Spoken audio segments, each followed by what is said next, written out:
Let me ask you first about your study about social media and how that's working out. What were some of the findings you have? Well, the biggest takeaway was the fact that Facebook is one of the biggest in the social media area, is almost like a mall that forgot to charge rent. They're creating enormous value for other people. A lot of the application providers, people like Zynga, which does Texas Hold'em, is creating a really good business off of their back.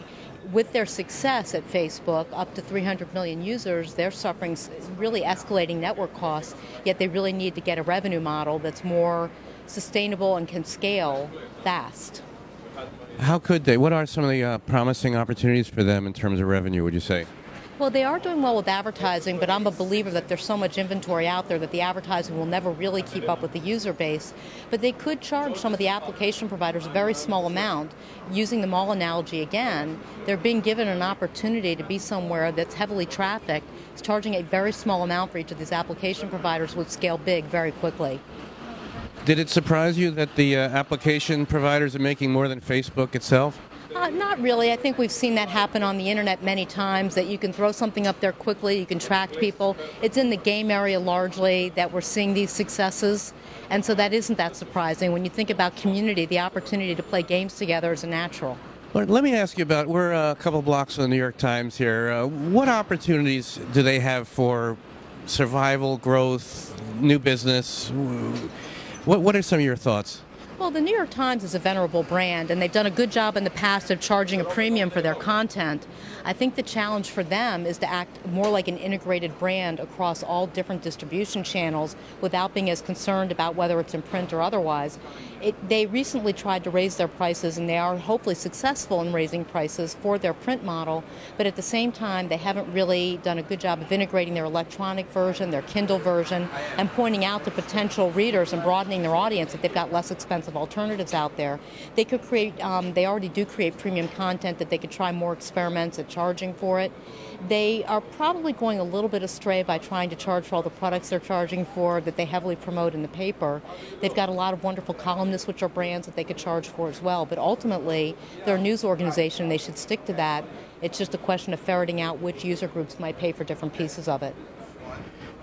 In terms of online strategy, are there any newspaper chains, either in this country or abroad, that you think is doing a good job effectively? Well, I was reminded yesterday, I'm reading an article actually in the New York Times of somebody that I interviewed a number of months ago, Christopher Ruddy at Newsmax. I think has done a really good job of creating an online site. Out of that came a print magazine that is actually making money, and out of that he was able to launch some very successful newsletters on different topics that were relevant to his audience that was targeted, and he's done a pretty good job with email direct marketing as well.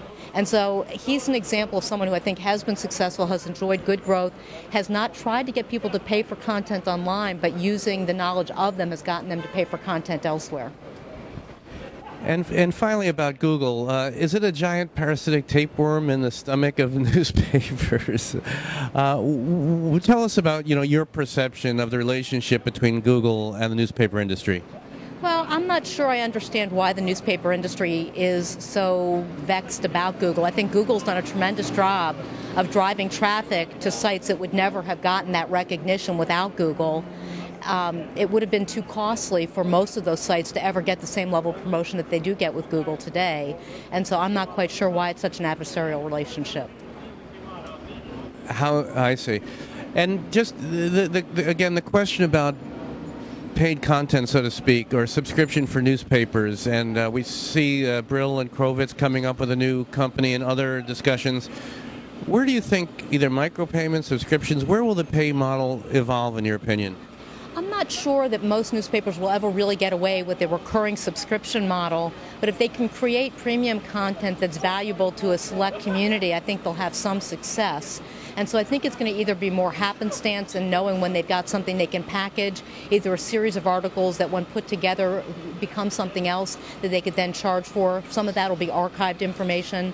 Or if they can create things of value, so if I'm a local newspaper, maybe I can't get you to pay for the content, but I could create a real estate service that says you're going to be one of 25 people who receive the first alert that a new home is available. And so I think they've got to think a little bit more creatively about what people will pay for that they find of value, but core news in and of itself still feels like there's so much available that it's going to be very hard to get people to pay. Journal has been successful because you're selling to a community that both has the money, can expense it, and or can justify it by saving a basis point on a trade. And one last question, looking into your crystal ball, where will the New York Times be 1 year from now? The New York Times will still be a very successful organization in print. A lot of people will still look to them for very important investigative journalism, watchdog journalism. They'll be struggling probably still financially, and hopefully they'll be trying a lot more experiments of getting people to pay for some of the valuable content they create online.